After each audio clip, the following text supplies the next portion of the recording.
and welcome back to the D&M podcast. I'm one of your hosts, Dion. Din Jaren. Din Dion, and my co-host, Bo-Katan. No, that would be cool. But yeah, we don't have a helmet for you yet, but we'll get one. Maybe. It's the D&M podcast. We've returned. We're back. There was a bit of a couple of week hiatus there, but we've returned for our fans. You know, new you. We've been here. What are we reviewing today? If you cannot tell, we are reviewing The Mandalorian and Grogu.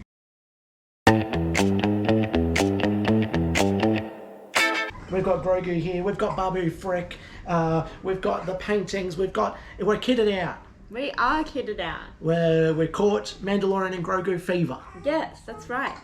And what better fever to get, really? I know.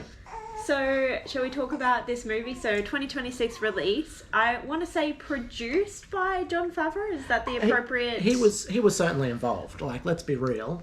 He's been involved with the TV show. Now, I'd seen probably most of season 1 prior to this year, and then we watched all 3 seasons together in the lead up to this movie, knowing that it was coming out, which I think helped set the scene. I think it's gotten you more involved in the Star Wars lore, and you're starting to learn a bit because it's just a very palatable way to enter the Star Wars universe, I think. Yeah, I agree. Should we talk about our experience with Star Wars broadly? Sure. So I have really not had any exposure to Star Wars up until the last couple of years, and my main exposure, I feel like I know the Mandalorian world better than anything, because I confess fully I've not seen all of the Star Wars movies, which some people would consider a travesty, but I've come a long way in a couple of years. I'm getting there. I reckon you've seen... you've definitely seen A New Hope. I don't think you've seen episode 5 or 6. You've seen all the prequels, and I think you've seen number 7, which I can't even remember what the name of that movie is, which is... So as you can tell, we're huge fans. We're deeply invested in the lore. So That's I right. apologise, we are coming at this from a relatively rookie lens. Is that fair? In the grand scheme of things, I think we will know about the average amount. There's definitely people who know way more than us. Like, we probably know like 2% of the whole Star Wars lore. Probably less. Because I think I looked up, there's like a ChatGPT and how many characters there are across the Star Wars universe, like named characters, and it said like 10 to 20,000. So I could probably name you like 100 characters. So, you know, that's 1%. So Would you say you know more about the Marvel lore than you do about the Star Wars lore? Yeah, probably. Yeah. Probably, which I feel like I don't know much about Marvel, but I just know that there's just so much about Star Wars that I don't know. But saying that, I think there's a lot of people who would be seeing this movie and reviewing this movie who haven't even seen the Disney Plus show, The Mandalorian. So I think we've at least got that under our belts, which I think is the minimum prerequisite for viewing and reviewing the movie or chatting about it. True. So shall we talk about the plot of the movie? Yeah, tell me about the plot. What's been happening? Okay, so we've got the Mandalorian. He's tasked with finding some unknown Donnie. He's still working as a bounty hunter for some random girl in this particular movie for some reason. He's not working for... He's not. Well, he's still working for, like, the goodies. Yeah. So he's not... I wouldn't say he's a bounty hunter, but he's... Oh, well, okay. What do we call him at this point? He's just... well, he's not even a mercenary. He's just... Yeah. He's just a guy. Okay. He's just a dude. I want to say because I literally can't even remember the name of the goodies. Like, they're not the... New Republic? No. Yeah, but... The Resistance. Yeah, but, like, that's... Anyway. Okay. There's time periods. It's all very confusing. In any case, he is tasked with finding some unknown guy, and ultimately comes to meet Jabba the Hutt's son. And yes. Do you know his name? I can't remember. Rota, of course. Rota the Hutt. And in the process of that, finds some ex-Imperial overlord who he gives over to the New Republic, basically, for information. Oh, they are saying it's the New Republic. Okay, fair enough. Yeah. There you I go. thought it was. Yeah, there you go. Yeah. Crushed it. Is there anything I missed as a broad plot overview? That's kind of the gist. Yeah. So, yeah, trying to... he's trying to find this separatist leader, Donnie. And in order to do that, he's, liaising with the Hutts to get back rid of the Hutt. Mm-hmm. Overall impressions of the movie.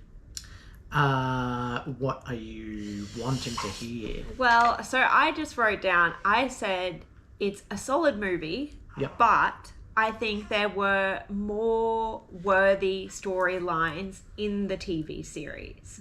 In terms of, if I treat the TV series and the movie content as a kind of aggregate, and someone sat me down and said, oh, what would you make into a movie, if anything, this would not have been the story I would have picked.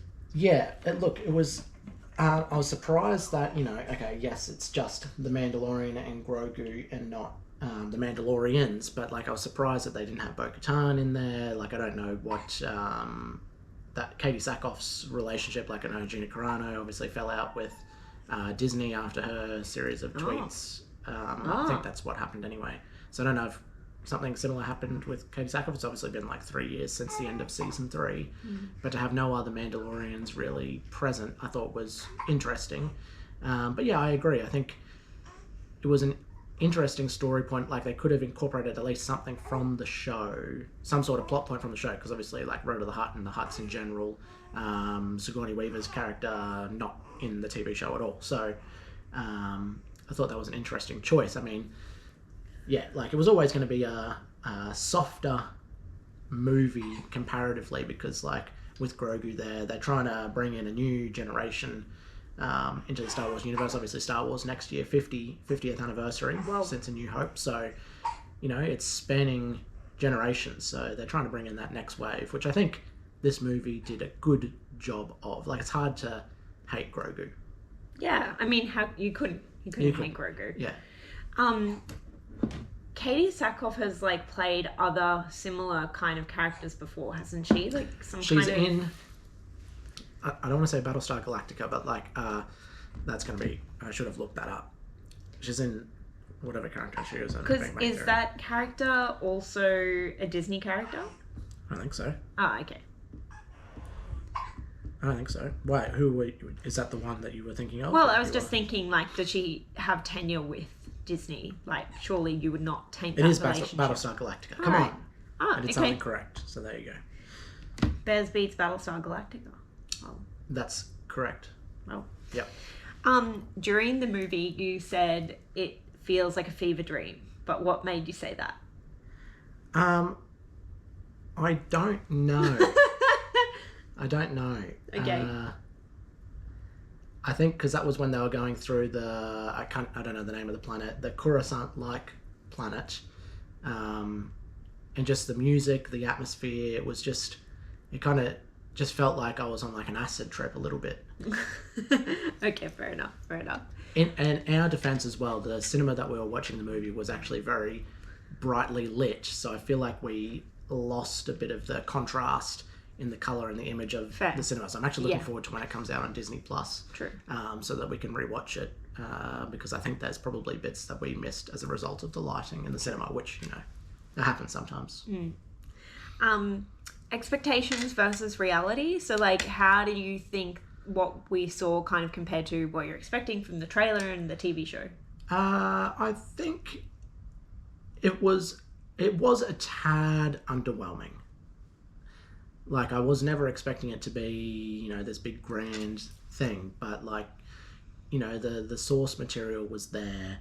I thought they could have done more. It could have been a little bit more thought out / better written. I've seen reviews where people are saying that it felt like just a hour and a half or 2 hour long episode of the TV show, which I actually disagree with. I don't really feel like it felt like the TV show at all. I just was expecting a little bit more, but it wasn't bad. Yeah.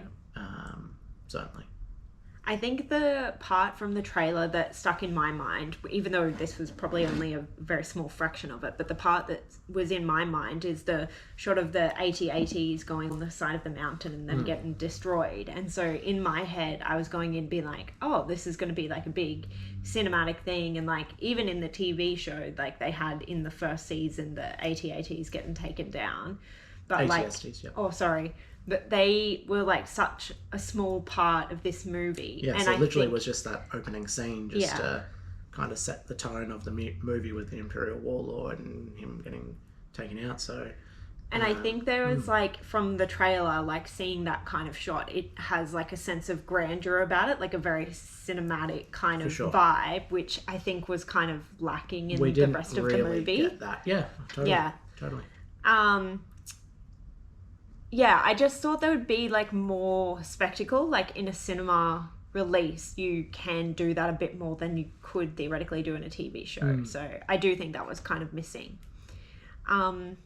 Any other comments about your expectations? No, I tried to go in with an open mind. Like we'd obviously seen the trailer, but we saw it a week after release.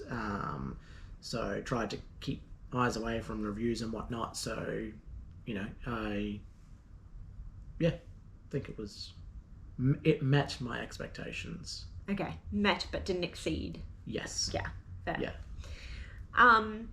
Overall theme, well, I was going to say, like, the theme is kind of similar to what is in the TV show, right? So, like, it's about the sacrifice of the Mandalorian for Grogu and I guess kind of cuts both ways and, like, their companionship and that type of thing. And I think just kind of reinforced, like, Mando's sense of justice and, like, even though he is tasked with a job, he will sometimes betray that if he thinks that it's not the right thing to do. Like, he has a really strong sense of justice. But yeah, is there anything else I missed with kind of the theme or the vibe? I think you've covered it. Cool. Covered it well. Likes and dislikes. What are your likes about this movie? Likes The Mandalorian and Grogu, the Anzellans. True. I wasn't a big fan initially of Rhoda the Hutt's voice, but it actually kind of grew on me as I watched the movie, which I thought was interesting. I don't know who voices him, but I thought it was a strange choice, but I don't know if that's how it is in like the Clone Wars, where he's obviously more prevalent. I haven't watched Clone Wars. But yeah, it grew on me, so that was good. What else did I like? I liked Embo. He was cool, which was the dude with the big dish on his... yeah. The main baddie. He didn't really say much. I don't think anyone even said his name in the movie, but his name's Embo. I thought that was a cool character. I liked the dragon snake thing. That was pretty cool. True. And I said the Anzellans, didn't I? Yeah. Yeah. So basically, majority of the characters, I think, one character that I just have a bit of a question mark about is Sigourney Weaver's character, because she just, I don't know, it just felt like it was not really needed. It could have been someone else. Obviously, it would have been ideal to have Carl Weathers, RIP, in this movie, but obviously he's since passed away since filming. But I was always a big fan of him. He was one of my favourite characters in the TV show. I mean, he's in so many other movies that I'm a big fan of. So sad that he couldn't be in this. But what other movies that he was in that you enjoyed? Well, he's in The Predator. Oh, okay, makes sense. Dylan. Oh, so sick. So yeah, I had to hate Carl Weathers. Obviously, he's in Rocky as well, but Predator. Fair.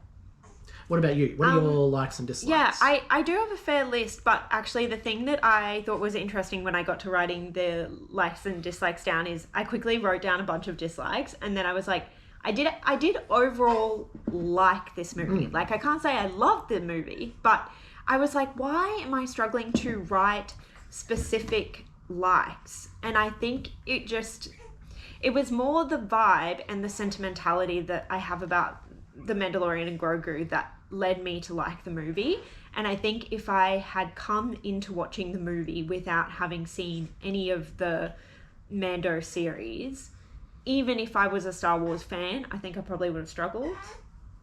Like, I just wouldn't have had that level of care about the characters. I think if a young adult, child or young adult, if they've never seen any Star Wars ever, never seen Mandalorian and Grogu, I think they would come away liking the movie Okay. because it's their first time seeing Grogu, and I think they're gonna love him.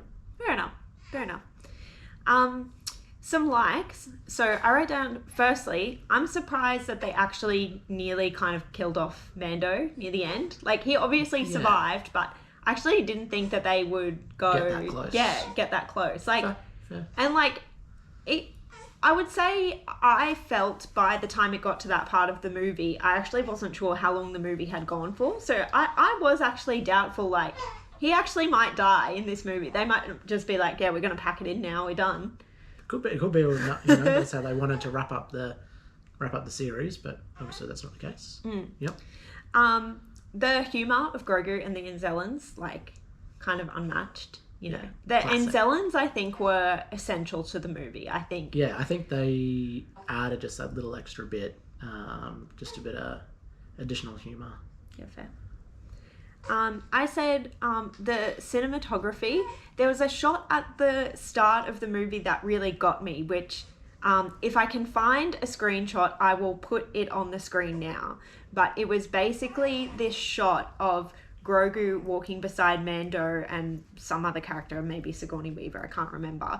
But I just remember the shot being so unique because there's so many shots we see of Grogu walking beside Mando where it's kind of zoomed in or you're kind of seeing him just like waddle along, but there was just this one particular shot where I was like, oh, it's such a unique perspective. Like, you could see how tiny Grogu was walking beside him. I was like, oh, that's quite cute. I did that. Just to that point, I did maybe it was that similar shot where you could see how tiny Grogu is, but like, because there was one point in the movie I was like, oh, they've definitely scaled down how big Grogu actually is, because he's like not small, like he's 40 centimeters tall. Like, you can see him here, and my unfinished model of him, like he's not tiny, but like there was a shot in the movie where he looked about this big, but he's actually pretty sizable. So I wonder if it was that shot. Yeah, right. I can't super remember, but I remember being like, oh, they've got him coming up to like Mando's like ankles, but he's actually probably comes up closer to his knee. Yeah, right.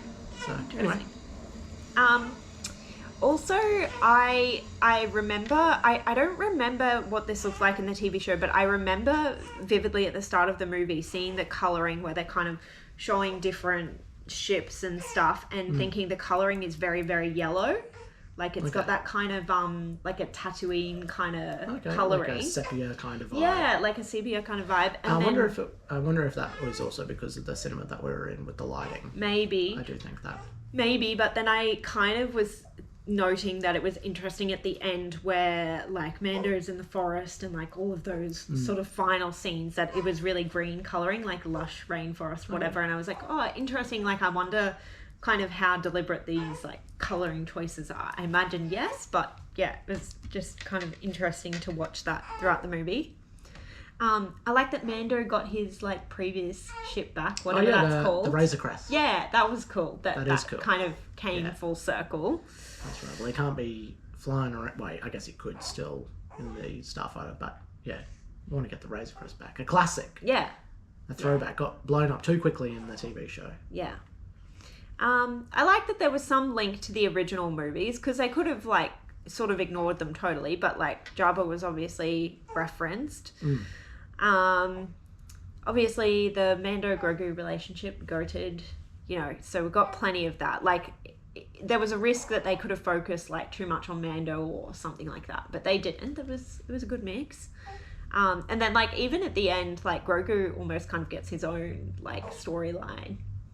And then the last thing I wrote down as a like was the soundtrack, because like they did still use the classic theme song, but then they had like an extra little motif in there that was like a bit more electronic-y. Like, it sounded quite modern, and I thought it was nice because it was like a bit different from the TV series, but also a bit different from the Star Wars soundtrack. Like, for sure, there was parts of the movie I think earlier on, and I think it's on that Coruscant light planet where it's got kind of like that cyberpunky vibe. The soundtrack kind of matches, but I just felt like there was a bit of a lack of ambient noises. Oh yeah. Like they were kind of walking through, but like, and the soundtrack's playing, but like, I don't know, I would like to hear more of like the environment around them, and I just felt like that was maybe not as noticeable and that's when because I remember that's when I turned to you and said this feels like a fever dream, but what I was actually talking about was like I felt like I was on a bit of an acid trip because just the sound didn't really match the shot to me, just because I was missing, like the pans of the cooks clattering as they're walking past it and things like that. So yeah, I just thought that the ambient sounds could be turned up just to really sell the atmosphere. Yeah, fair. Personally. Fair.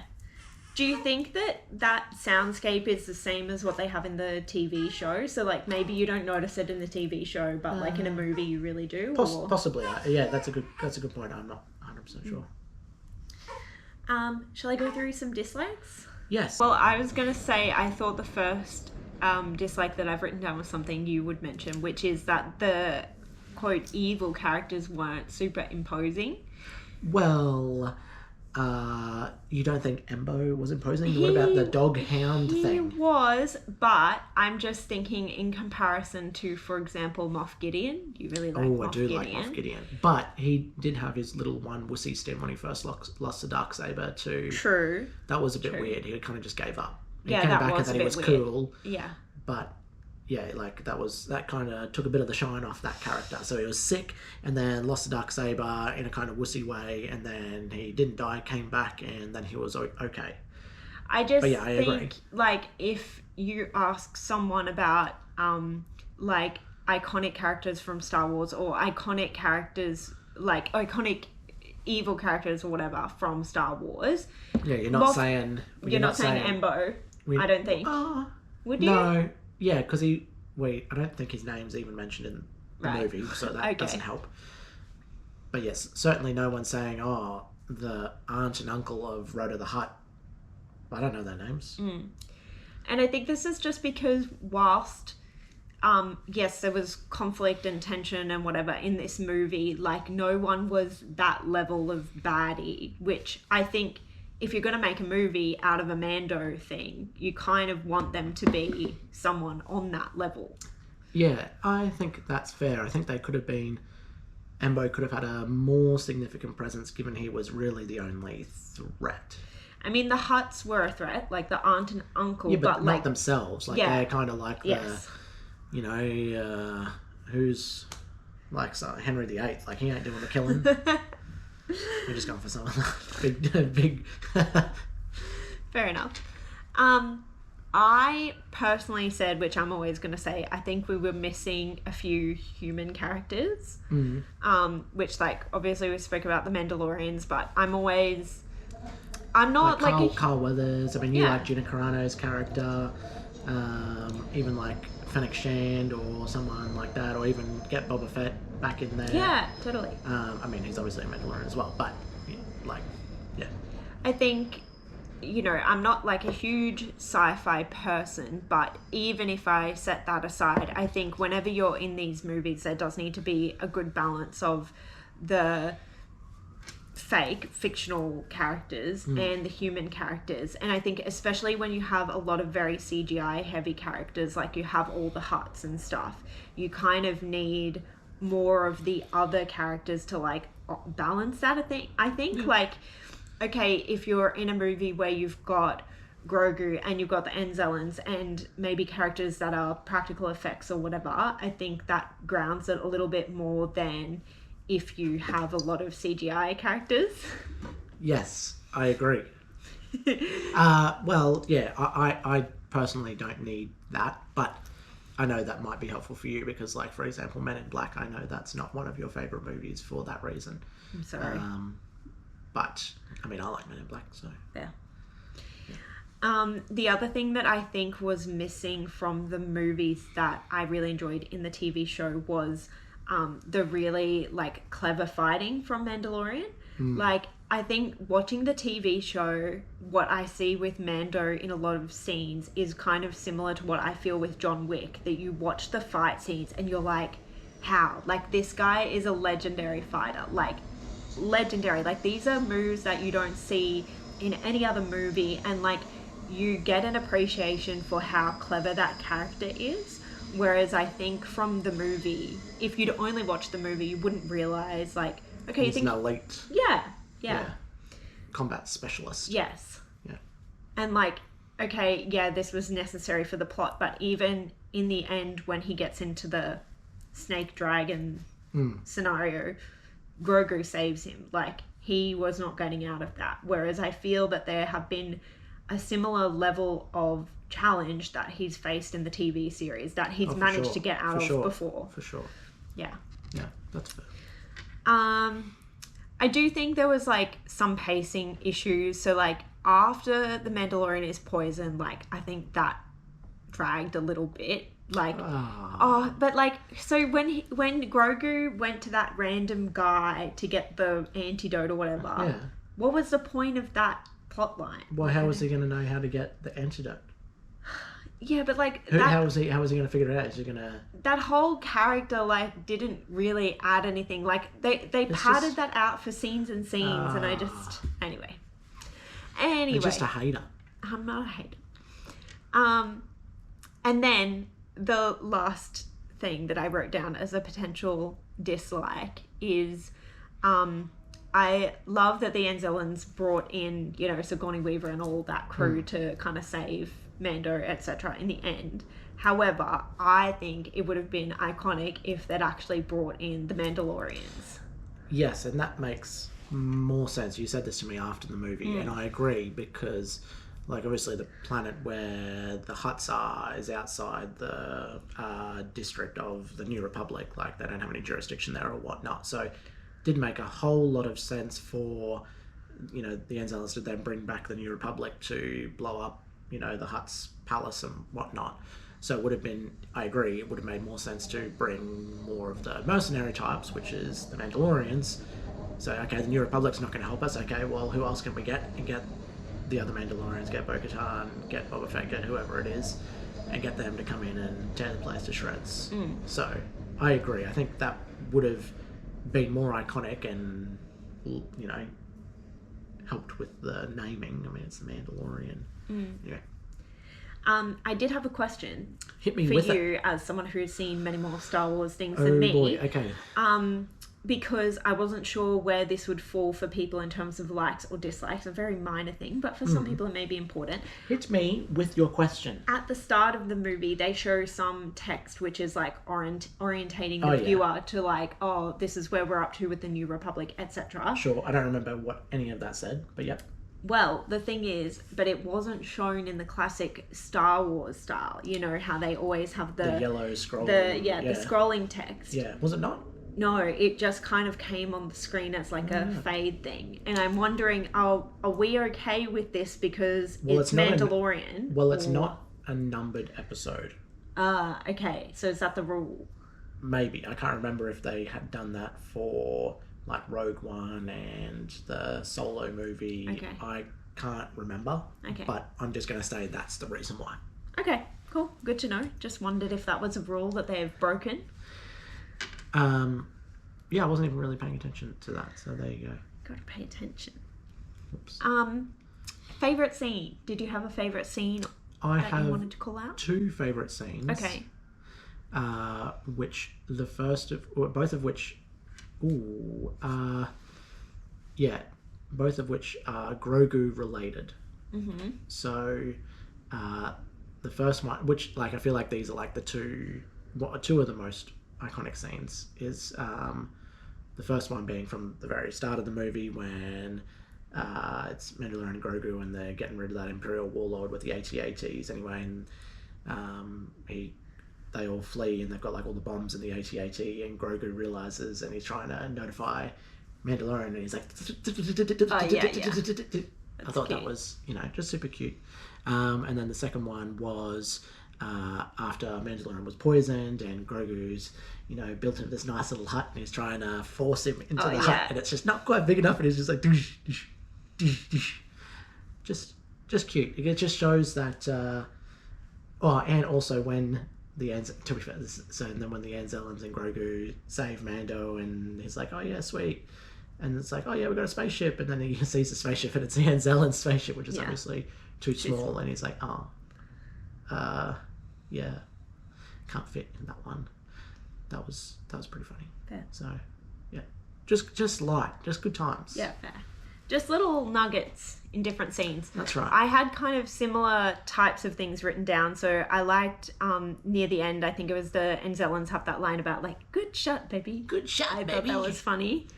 And then I wrote down kind of near the beginning where Grogu is like being instructed by Mandalorian to use the different things on the ship, and he's like shooting the cannons, and he's like, oh, that one's like under a case, like don't press it, that's why it's like that, and then he like presses the second one. That was quite good. Cheeky bugger.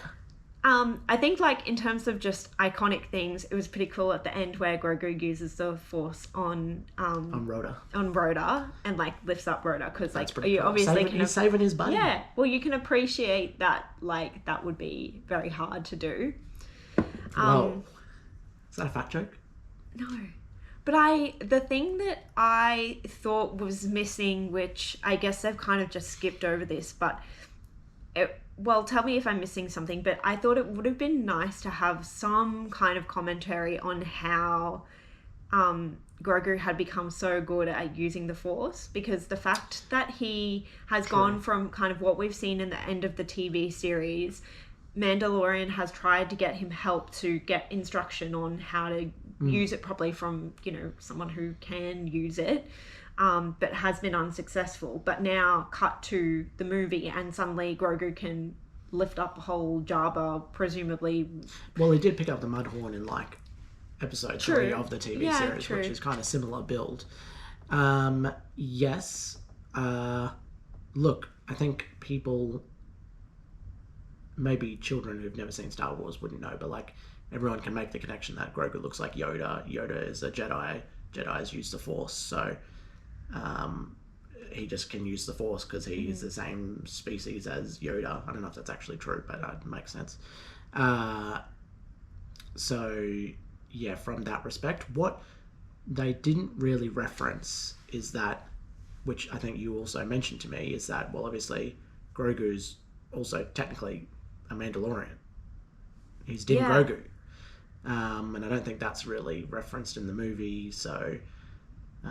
yeah, because on the movie poster, it was interesting because it said, like, starring Din Djarin, and then it just had Grogu. It didn't say Din Grogu, which he is, timeline-wise, at that point, Din Grogu. That's right. So, yeah. That was good spotting from you. Mm-hmm. I'm just a fan, guys. I'm just a real fan. I do think... I wrote down that I liked the kind of quote near the end of the movie where... Mandalorian kind of recovers and he says something to Grogu about the old look after the young and then the young look after the old. And it was like, oh, my heart, you know, it's like such a full circle kind of moment of like, yeah, he's obviously protected Grogu for so long and then like Grogu's kind of looking after him. So that was really sweet. Worst scene. Any worst scenes? Scene.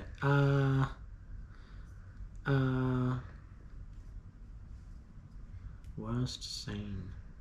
I haven't thought about this. So tell me your worst scene. If you've got them. Well, you're not going to like this, but I said already, I just didn't really care about the scene with Grogu and the random character where he gets the antidote. Like, yes, he can get the antidote from the character, but I just think it could have been like 20 minutes shorter than it was. Like, all he needed to do would be like, go up to the dude, pull the dude, and be like, hey, look at human dead, and then... he would be like, yeah, here's the antidote, thanks fam, rather than him stealing the fish and going through, getting to know him, and like, because we don't know this character, like, what is the significance of him? And then also, the other thing I have to say is, so Grogu does use the Force to like heal the wound that Mando gets from the snake thingy, but I was like, I don't know the rules, but like, can he use the Force to like heal him generally? Like, okay, yeah, he can't like produce an antidote, but like what are the limitations? Because I was like, that would be kind of cool if he could just use the Force to heal him, and that Look, was kind of the end of that. Unless you've got the Force, you just don't know what the capabilities are, you know? Only the ones with the Force know. So, like, I can't explain it to you if you're not using the Force. It's like, if you're not forceful. It's like turning the light on when That's it's right. dark. Correct. Yeah. See? You know. I know. Some general trivia chit-chat that I was going to bring up. Okay. Or behind the scenes, I guess. Yeah. So we watched an interview or a couple of interviews with Jon Favreau before we saw this movie. Yes. Big foodie. Yeah, shout out to The Dish Podcast, one of my favourite podcasts, also on youtube.com. I think they were very stressed. I don't think they were stressed. Angela, you can handle it. I believe in you. And Nick, you're chill, so it's fine. This is not sponsored, but Dish, if you want to sponsor us... I think you'll appreciate this. I think you'll appreciate this. Anyway, he's clearly very knowledgeable with food. Probably equally knowledgeable with food as he is about Star Wars. Yeah, that's fair.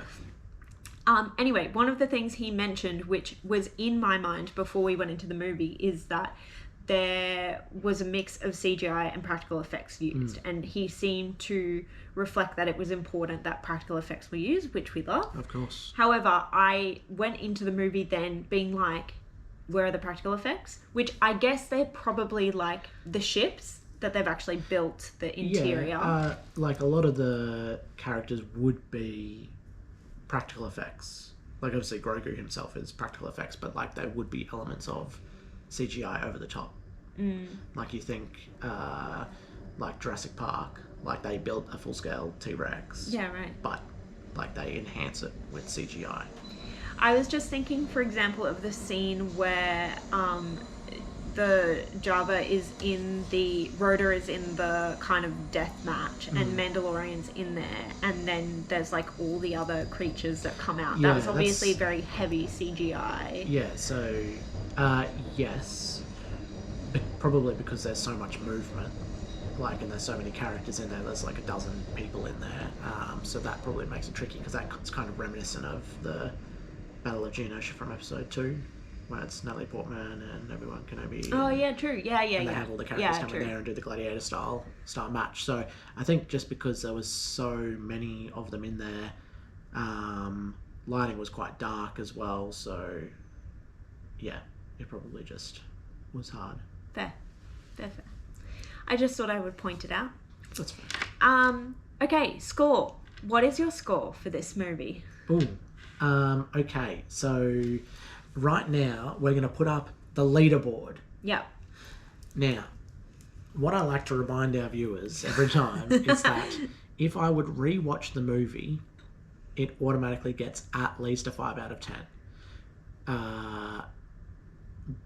But that's not to say if I wouldn't rewatch the movie, it could still get a good score. So you look at like the Wickeds, for example. Like I scored them highly because I was rating them for what they are, but like it's not my type of movie. Like I'm not being like, oh my gosh, I need to rewatch Wicked. Whereas this, you could put it on right now and I'll watch it. Like you put it on once a week and I'll happily sit down and watch it. Like it's a very easy watch. So you can just have it on the background, you know, like it's just fun times. So with that being said, so it's automatically got a 5 from me, but look, there was lots of areas for improvement, things that could have been done differently. I agree.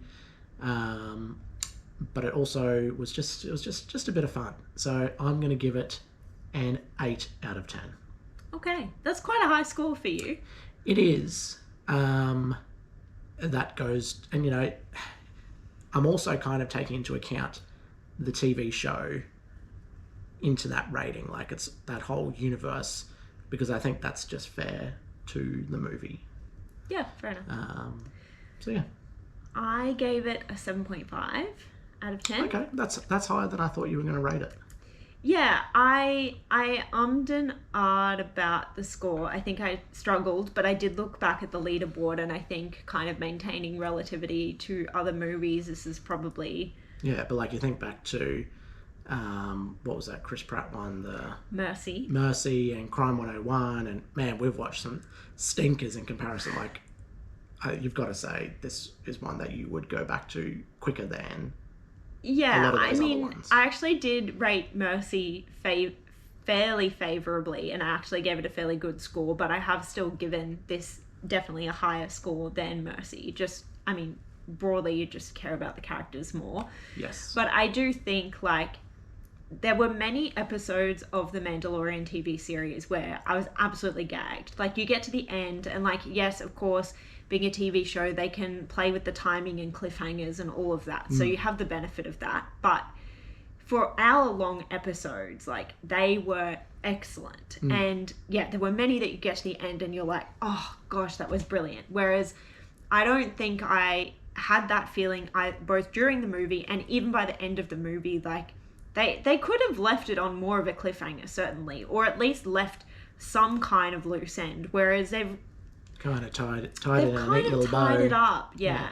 Like, sure, there's probably other stories they can tell, but, you know, the whole Jabba plot line is, like, sealed up. And there's really no other kind of Imperial story that they've left open. Embo's still kicking around. Yeah, okay, fair enough. But, like, So- is that enough to justify a whole movie? I don't know. Probably not. Yeah, like there's definitely elements of the TV show that were missing in the movie. Like I even think back to like there's a scene in the TV show where Mando's like on the docks and there's got like the squid head blokes. I can't remember the name of their species. The baddies, the like thugs, and then you know there's that Admiral Akbar looking dude, and you know he's just walking around and it just feels real. Feels like it's a real thing. And I just didn't have that same vibe from a lot of this movie. I do think a rewatch with proper lighting will help. Yeah. In terms of the response to this movie, like, we obviously do try to stay away from it after the movie. And I certainly did largely stay away from it until after I kind of wrote my notes down. But interestingly, kind of the few days before we saw it, the first sort of inadvertent post that I had seen was kind of panning it, you know, really saying that it did not perform well in comparison to other Star Wars movies. Yep. And then kind of the follow-up post that I'd seen right before we saw the movie, again, inadvertently, was actually saying that it was performing reasonably well compared to other Star Wars movies. So yeah, look, it's the first time Star Wars has been in cinemas in 7 years, I believe. So it had been a while. Obviously, Star Wars have focused more on the TV shows, and there's just so many. Like, it's pretty oversaturated. So like, it was just dipping their toes back into the water for the movie scene. So I think this was a good choice because you can't really go wrong with the subject matter. Like if they made like a Andor or you know even a Obi-Wan Kenobi show like movie, it would be I don't think it would do as well as Mandalorian and Grogu. So I thought that was a smart choice. But look, yeah, I have also seen some people being like, it was a bit crap and whatnot. Like I can see how you wouldn't enjoy it. Like 10 out of 10. Like you're not going to go into it being like, yes, oh my gosh, this is the best thing I've ever seen. It was just a bit of fun with characters that you know and love. That's it. Like, I think it's obviously a lot of pressure with a franchise that is as big as Star Wars because people go into the cinema not wanting to walk out thinking, oh, it's a bit of fun. Like, they want it to be like, I'm absolutely gagged, like, I can't believe what just happened and I need to watch it again immediately. I can't survive without this. You know, they don't want to kind of walk in there and just have a, you know, oh, that was kind of nice and walk out, you know? I agree, but you just got to set your expectations reasonably. Be a bit realistic with yourself. Easier for us to say because we're not, like, as entrenched in it as others. Yes and no. Yeah. Any comments on when you would watch this movie? Anytime. Yeah, I kind of thought that too. I said that, you know, this is kind of a, you know, heartwarming sort of a movie. Quite wholesome, a little bit of comedy. You know, like it's pretty. I'd argue it's pretty family friendly. Like, Yeah. it's got action in there, but like it's pretty light. So yeah. I said it was a good couples movie. I do think like Mandalorian and For sure, Grogu for is sure. like a quite accessible couples movie, because I do think a lot of these sci-fi and action movies can potentially sway, you know, a bit more masculine sort of leaning. So Right. Well, yeah. I couldn't imagine any couples, you know, going to Phantom Menace back in the day, and being like, particularly because obviously like it's predominantly male audience, so the males know what's going on, and the females not so much. And if they walk into the Phantom Menace and they see Jar Jar Binks and they're like, "Yo, what the flip is this?" I mean, the males probably thinking that as well. But yes, I think that this is probably the most palatable series and plot points of the Star Wars universe for the female audience as well, which is nice. Yeah, for sure. And like, you know, we've got a man here in a kind of caregiver role, which we love to see. So appreciate that. I wrote down kind of, are there any similar style movies, which I did write something down, but interested in your thoughts. I hadn't thought about this, so you tell me yours and I'll The closest thing I could think of was probably Guardians of the Galaxy. Just in terms of, like, you've got Groot has kind of a similar kind of vibe to Grogu in that, you know, you've got the kind of cutesy sidekick character that you care about, and the kind of sci-fi space vibe. But that was kind of the closest that I could think of. I can't think of anything. Yeah, fair enough. Which is good. It's its own thing. It is, yeah, which is unique, so appreciate that. Yeah. We have a surprise this episode. Yes, we do. Do you know what the surprise is? I'm going to let you tell it to the audience. We have a giveaway. We have a giveaway, a humble giveaway. If you would like to be repping your favourite merch from Mandalorian and Grogu, where he goes, I go. Mando, Grogu, crazy. we have come into a strike of luck with an additional mug that says Grogu and Mando, like these ones. If you would like this mug, what do you have to do? You have to like, you have to subscribe, you have to comment, you have to say, Micah is the coolest. And if you say that, we'll know that you're entered into the giveaway. And then you also have to follow our socials. Micah, where can you find us? You can find us in a few different places. You can find us on Instagram at Movie Nights Podcast. You can find us on YouTube at Movie Nights Podcast with DM. Yeah, so if you would like to What about on the Apple Pod? Oh, yes, you can find us on Apple Podcasts. You can find us on Pocket Casts Pocket as well. Cast, that's what I was thinking of. Love that one. Me too. Any other things you want to add about this movie before we wrap up? No. So we have a very exciting next episode coming up, because what is our next episode? Our next episode, Miranda. Steak. I need steak. I don't think she ever says that, but... You're not going to Paris.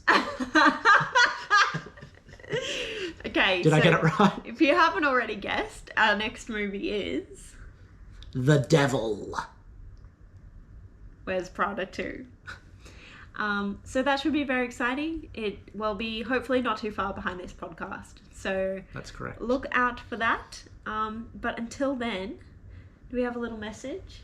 We have a humble message from